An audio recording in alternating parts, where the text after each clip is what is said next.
over the whole thing. If you're unaware, Nexon's a company that has a history of some extremely shady behavior with their games, loading them with overpriced DLCs, employing every manipulative tactic in the book to encourage players to spend lots of money. At their worst, they give false information about microtransactions in their games. And I'm not talking about rumors, just this year they got fined $9 million for misleading informations about microtransactions in MapleStory. Long story short, Nexon loves DLC and microtransactions more than they love the law. And on day one, the First Descendant really has it all, and it really drags the rest of the game down.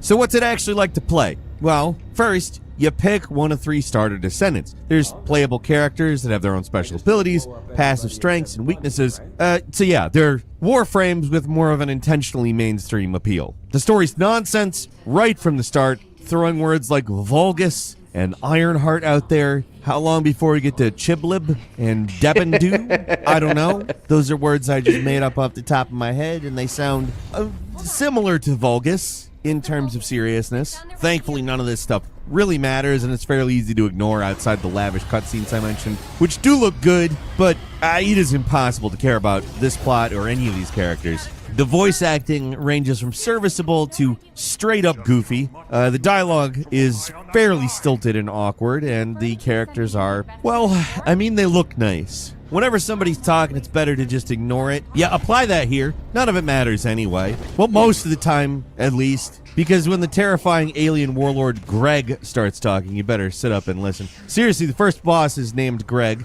I don't know if it is a joke. I don't know if it's supposed to be taken seriously. If they're reclaiming Greg, I don't know. For too long, the name Greg has been a joke. No longer.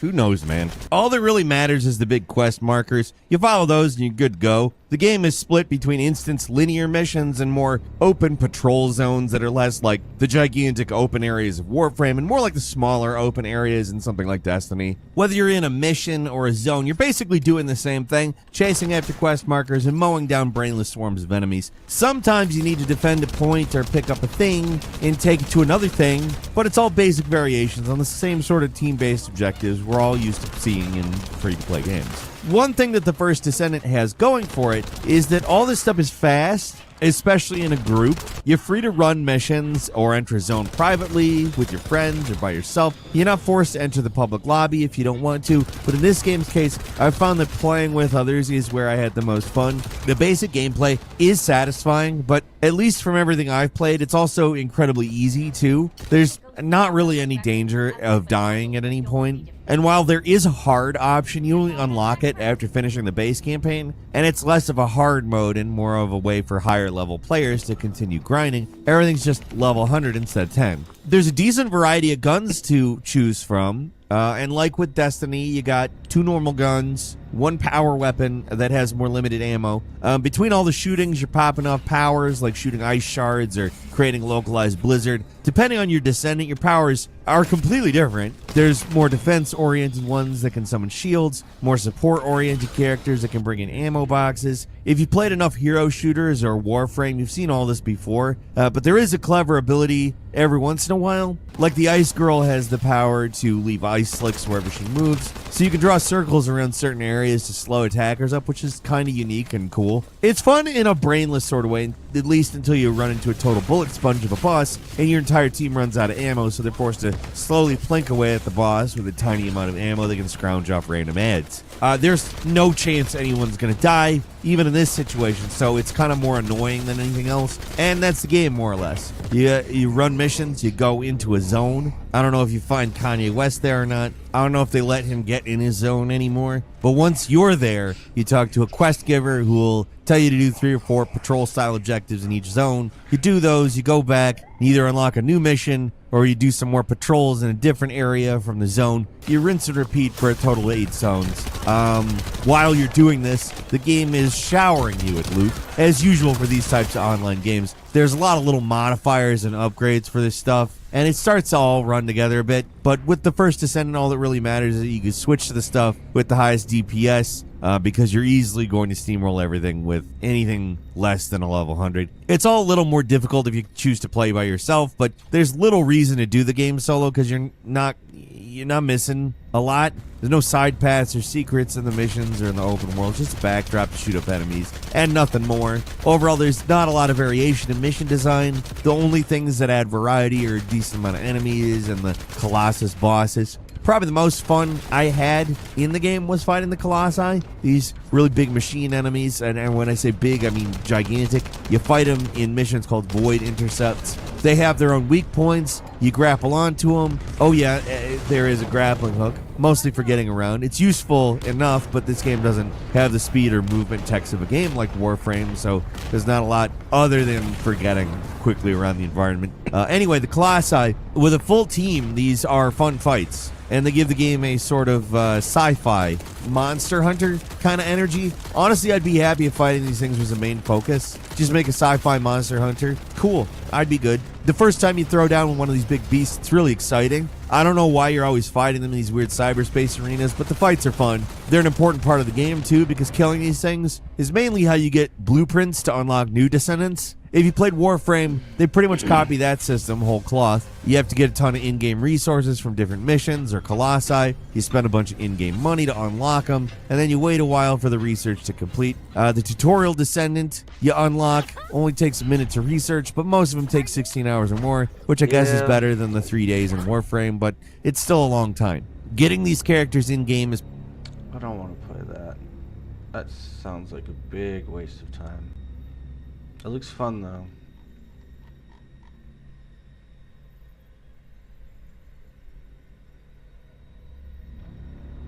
I'll check out these other ones. Oh, what happened? I just lost them. Oh, here they are.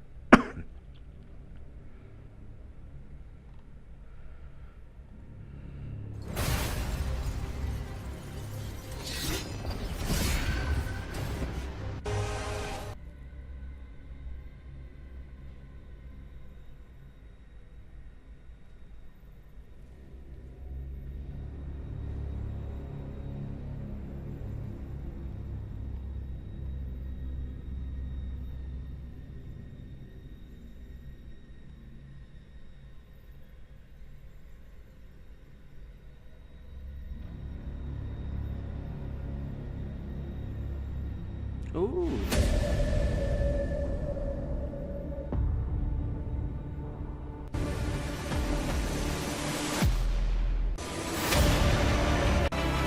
The whole mission is fighting Megathon.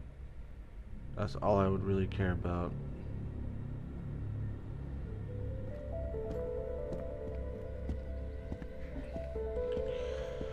Road to Vostok is a hardcore single-player survivor game set in a post-apocalyptic border zone between Finland and Russia. Survive, loot, plan, and prepare to cross the border.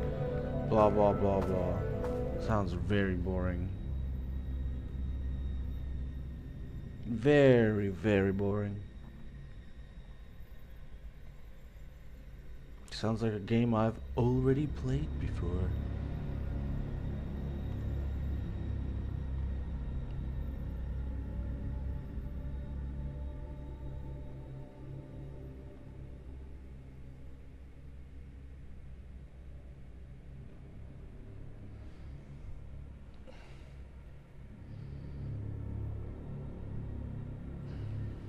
I want to remember this one for later.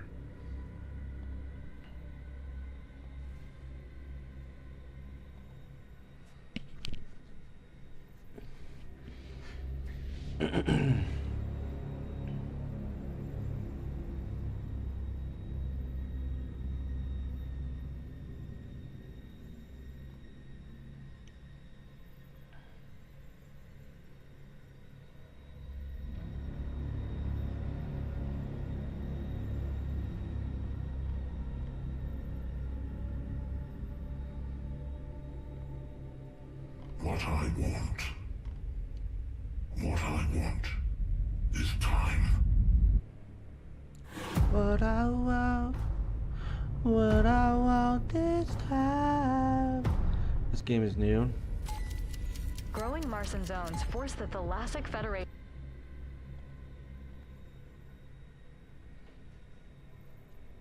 This is where I go to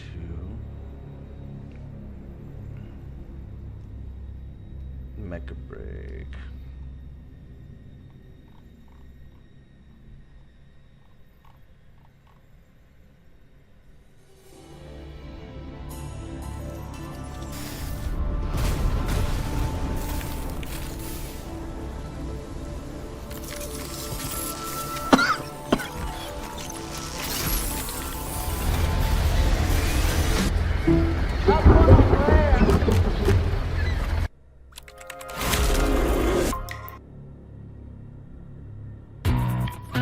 With the Amex Gold Card, every meal is a reward, earning you 4 times. Conventionally beautiful people and some light story to set the stage and then immediately forget about. It's cool to walk around your base and do things like see your legally distinct Gundam called Break Striker up close, or watch your character take a steamy shower for some reason if you're into that. But I'm here for the violence, so I spent most of my time in the 3 modes Mecha Break has for you to get your mech killing on in. The weakest of the 3, Operation Storm, is an extraction shooter. You or a 3-man mech team drop into a map called Mashmak with one goal: take everything you can and get out of there while the getting's good. That generally means killing computer-controlled enemies and opening chests scattered across the map. Standard extraction shooter stuff. Survive long enough for an exit point to appear and you'll get to keep everything. Die, and you lose it. And of course there are other players and teams looking to take you out and steal your things. The mode is fine. Mashmak is huge, so traveling across it takes a while in most Break Strikers, and fighting the initial CPU enemies is dull. Unless you're willing to stay a while so the challenging stuff shows up, or go looking for a scrap with other mechs you're hoping to turn into scrap metal, it just isn't all that interesting. Yeah, it's neat that you can call in supplies and find new weapons, but your starting kits are already pretty strong. New stuff helps, but the central appeal of an extraction shooter is that you can both get stuff and lose it. And since you can't really lose any of your core strikers, I don't know if this idea works here, because your base build is never going to be bad. That means the overall risk is pretty low, so I had a hard time getting invested. Guess which student has a better chance of getting into an Ivy League school? First, take a look at Zach. He's valedictorian, National Merit Scholar, and The 6v6 mode, called Operation Verge, on the other hand, is where I spent the majority of my time. Once you squad up, you choose from one of the 15 different mechs available, only 3 of which need to be unlocked. Mecha Break has every kind of mech you could want. Heavies like the Stego, with the ability to plant itself in the ground and launch a massive missile barrage. The Falcon, which transforms into a plane, Starscream style, letting you rain death from above. The all-powerful in the right hands Aquila, whose sniper rifle and ability to hover above the fray make it a must for most maps. And my personal favorite, the Elysinus, a medium-weight, more traditional mech that becomes smaller and more agile after its armor is blown off. Survive long enough in this form, and you can reapply your armor like some kind of mech-flavored magical girl. There are support mechs for healing and shielding your friends, melee mechs for getting up close and personal, and so on. Picking the right one is important, because once you're locked in and the match starts, you're stuck with it. There's also no customization options beyond cosmetic stuff in Operation Verge. 2 teams enter, 1 team leaves victorious, and then you're on to the next one. That's how it should be. Everything in Mecha Break feels amazing too, whether you're flying a Falcon or slamming into somebody with the Panther Spear. And when you land that awesome kill and get the execution animation, oh baby. You can build memorable moments and rivalries in real time. And the fights were all exciting, whether I won or lost. The other cool thing Mecha Break does is marry its maps to how you'll play them. The multi-level industrial Graceland Sky City only offers traditional deathmatch. First to 8 kills wins, best 2 out of 3. As does the Babylon Sky Fortress. The waterlogged Poseidon Armory sports a King of the Hill-esque data retrieval mode, where you have to capture and hold points to win, as does my beloved Kraub Sinkhole. Eye of Mizra and Vigil Imbrium ask you to capture launch keys and upload them to a nearby turret, while Longman Satellite Site and Palm Bay Harbor queue up good old-fashioned payload escorts. The maps themselves are a smorgasbord of interesting locations, too. Stella Observatory Island is a combination mountain range with a valley and a destroyed city. I could sit up and snipe at other mechs from the high ground with the Stego, but to get the objectives and stay in the fights over them, I needed to head down where I was more vulnerable. Meanwhile, Vigil Imbrium is set on a crater-covered moon that includes both open skies and small canyons just big enough to squeeze through, ideal for dodging enemy fire and moving around out of sight. The Aquila is an absolute monster here, but a well-piloted Falcon or Panther can straight up roll the other team if you're not careful. By far my favorite map in Operation Verge is Crowd Sinkhole, a King of the Hill style map with 3 points, all placed in very different areas. Any team composition can work well here if you play it right, and I've had fun and been able to make plays on it no matter what I was piloting. I don't think there are any bad maps in Mecha Break, but my least favorite maps are built on Team Deathmatch, which I never thought I'd say. Dealing with objectives means more focus on team comps, communication, and clutch plays. You've got to work together, and that's where the good stuff lives. My squad's pre-match discussions were about what mechs we should have, who should play them, and what our strategy should be. In-game teamwork is just as crucial. We were calling out targets, coordinating who was going where, and pinging each other for help. That's the best way to play Mecha Break, and it's led my team to a 70% win rate. Are certain mechs stronger than others? Yeah, Aquila, Welkin, Narukami, and the unlockable melee and stealth-focused Stellaris can all run you over if you let them. But if you coordinate properly, they'll die real fast. I spent a lot of time talking about Operation Verge, Mecha Break's best mode, but Ace Arena, a 3v3 mode, is also pretty slick. There are only 4 maps, one of which has a cool environmental hazard in the form of test-firing rocket engines that you don't want to stand behind, but it's a good time, and I appreciate that you can switch mechs when you die, something you can't do in Operation Verge. When I took part of my Operation Verge team into Ace Arena for the first time, we smoked the other team 8-0, so, you know, transferable skills. Mecha Break also has a trim paint. Imagine being able to build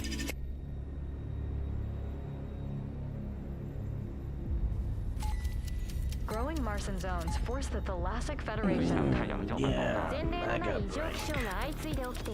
to advance its Project Enterprise.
I want you to build your ultimate gunpla!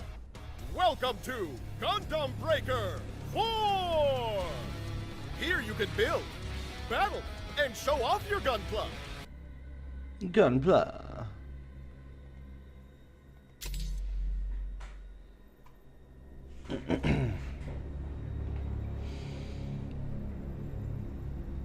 Gameplay.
Plug what?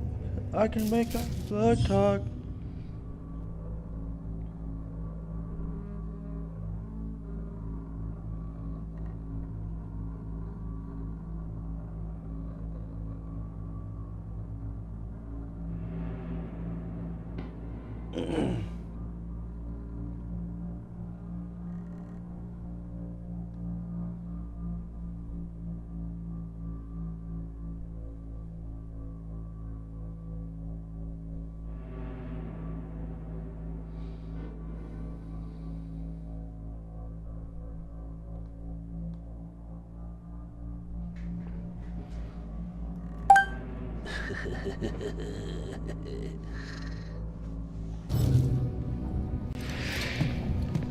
The choice is yours.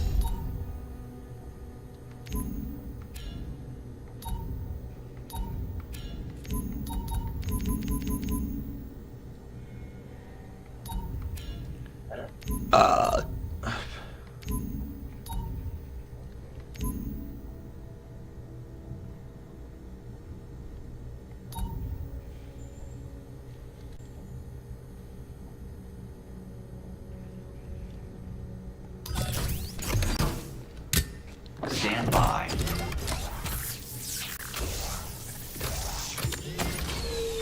Finished.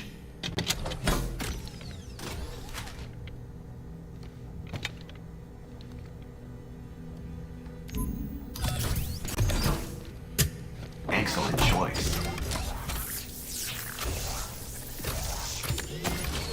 Have a united day.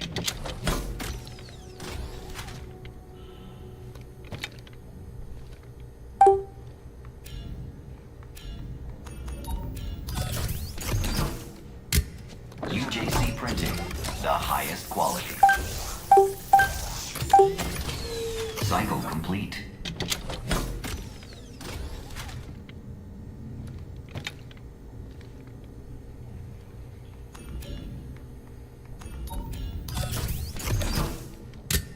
User assumes all liability for use of this print. Print finished.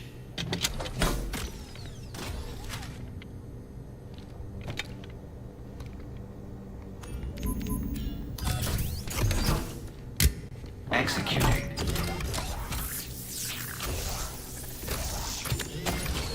Have a united day.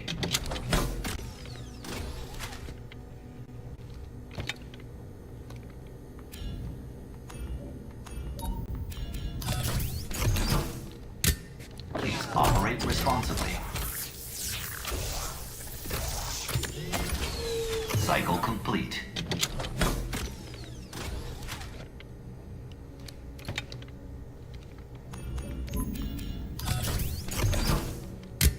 In progress.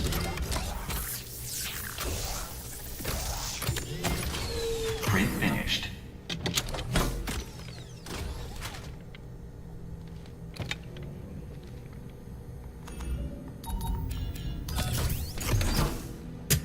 UJC printing, the highest quality. Have a united day.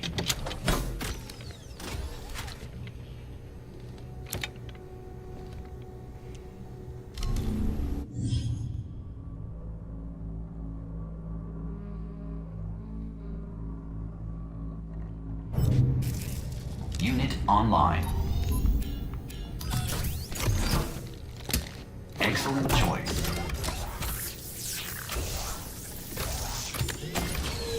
Cycle complete.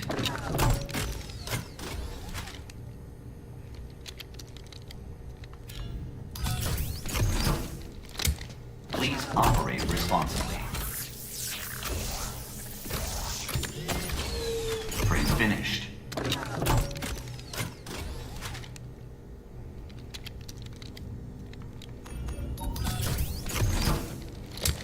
In progress.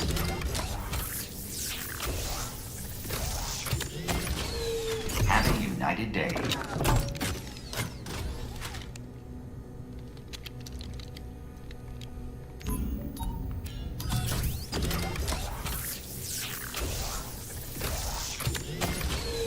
Cycle complete.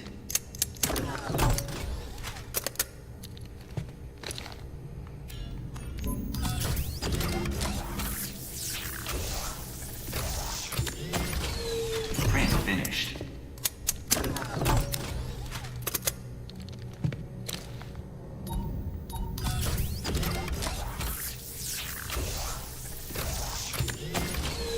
Have a united day.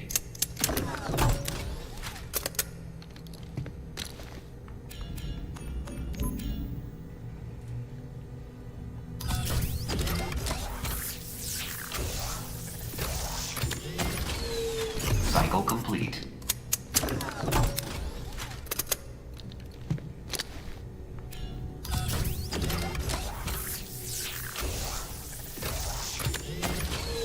Print finished.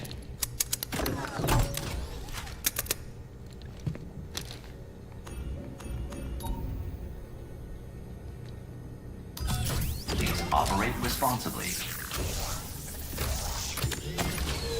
Have a united day.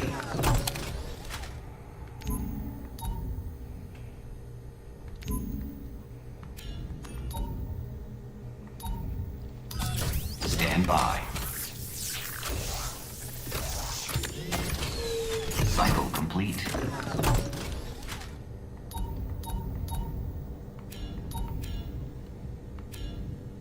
Error.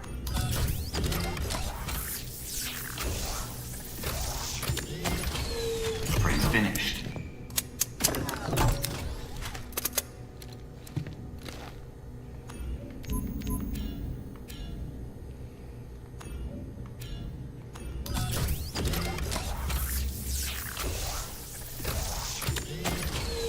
Have a united day.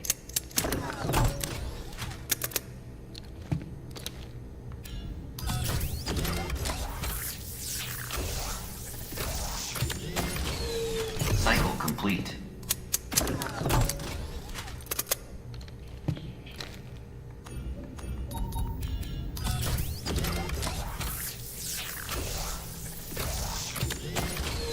Print finished.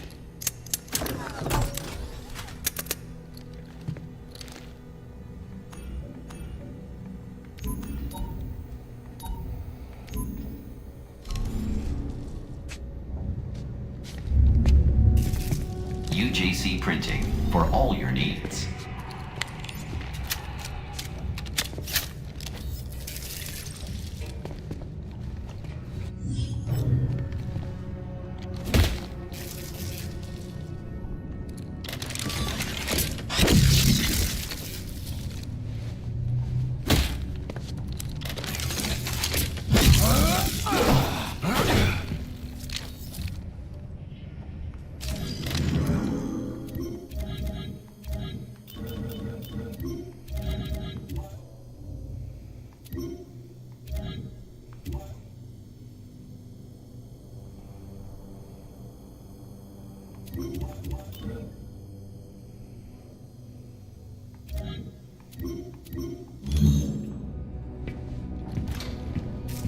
Please make a selection.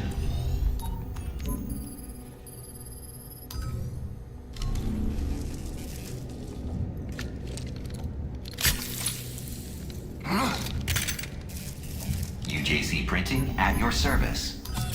Excellent choice.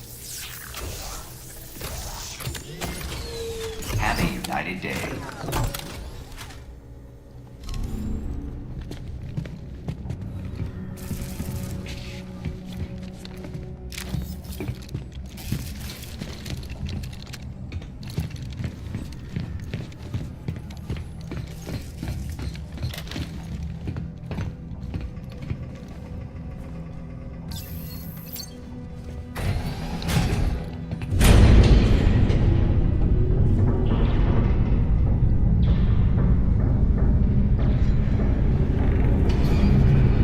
It's full of those things.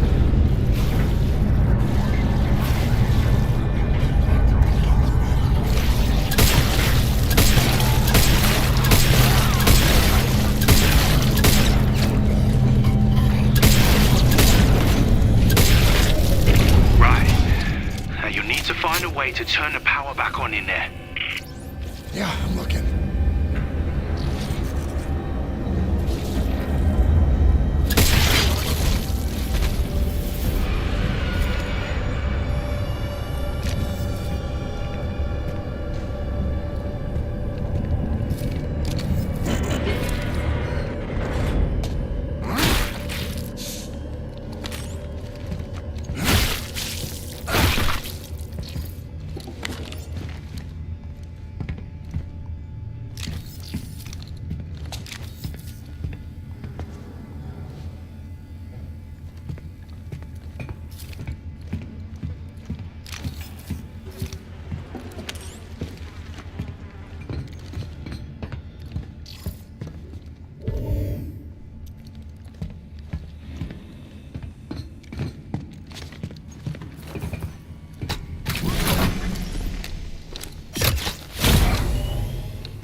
fuck?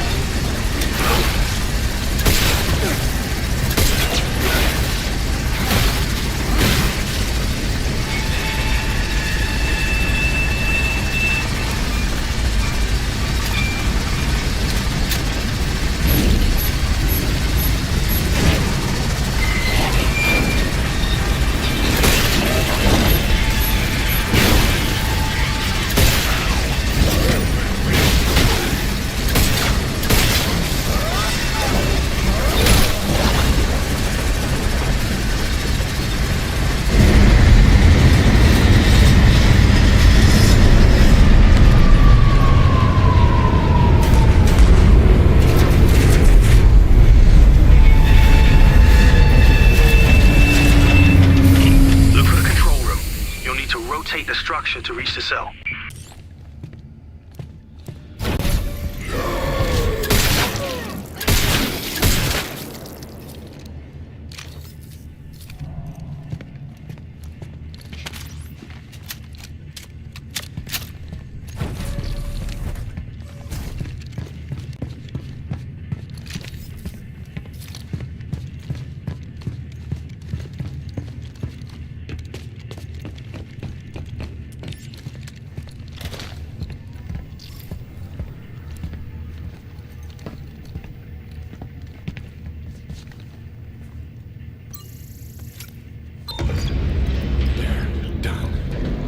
Okay, that did it.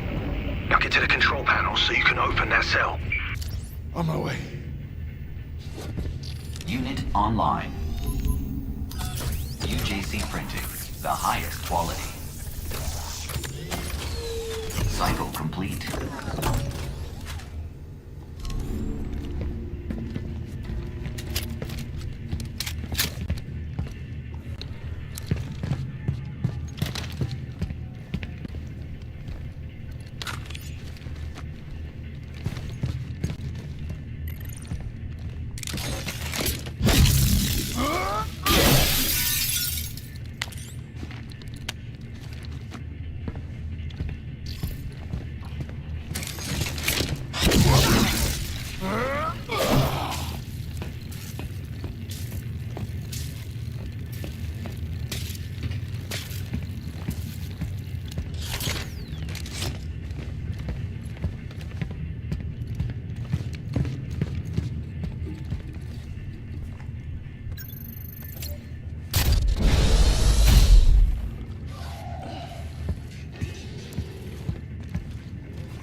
I found it. Good. I'll be right there.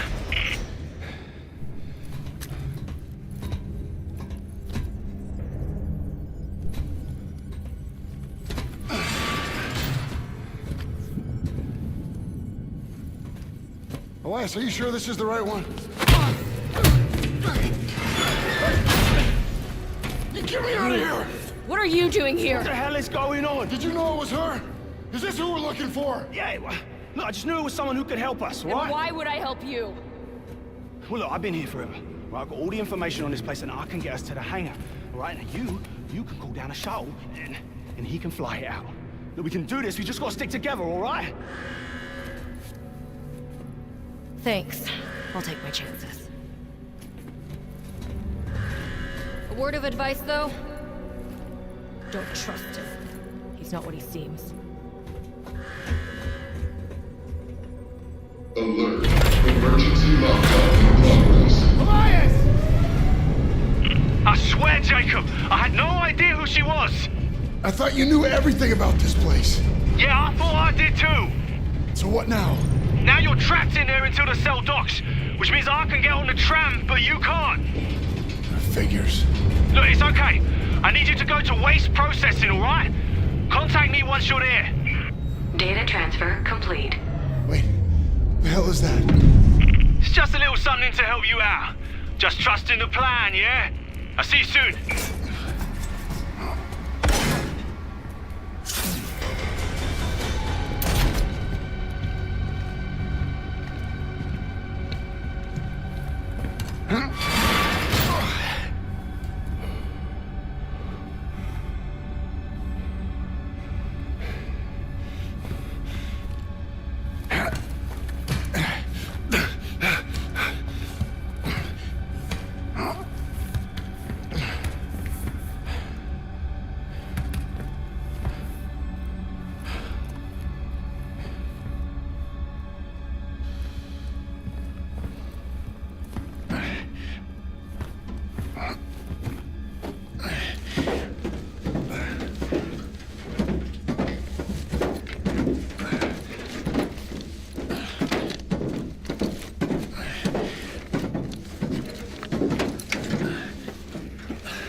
Call in the tram now.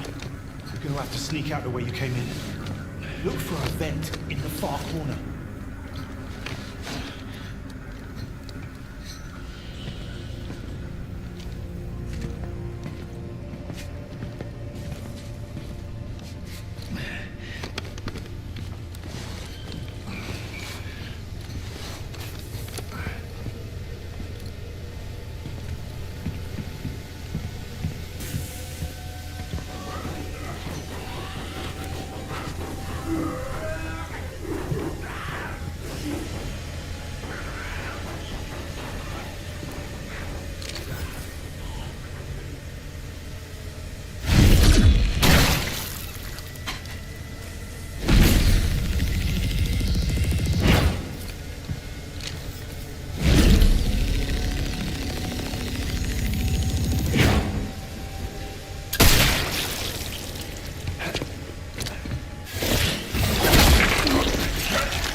What was that?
have Oh, the you worst just said fucking, the like, pick of N-word. the... I always pick the wrong niggas. Maybe that's what I should be with I'm gonna be Risk. honest. I fuck with Show nigger ass my up, man. homegirl. My homegirl. She's a bad bitch, right? She don't fuck with me when she's You know what I'm sober. saying, bro? But when she